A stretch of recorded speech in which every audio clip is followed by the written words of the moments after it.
अस्सलामु अलैकुम वरहमतुल्लाहि वबरकातुहू। देखिए माशाल्लाह आज घर में मौसम बहुत ठंडा है, बारिश वाला मौसम है। माशाल्लाह रहमत बरस रही है। देखिए माशाल्लाह बहुत तेज़ बारिश हो रही है अभी, और बारिश के लिए नीचे सफाई वाले मौजूद हैं, सफाई कर रहे हैं।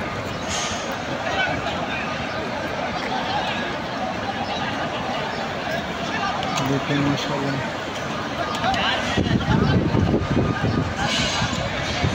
कादे के पास भी पानी निकालने के लिए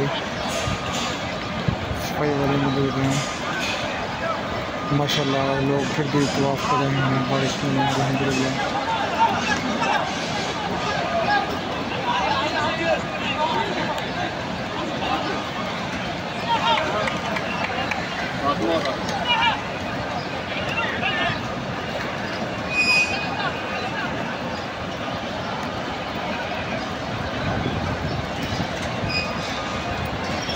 व्यू आई बढ़िया बेहतरीन भैया से लास्ट वाला टॉप फ्लोर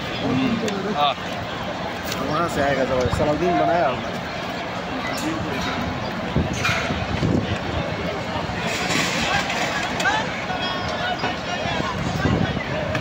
माशाल्लाह आज बारिश रहमत बरस रही है।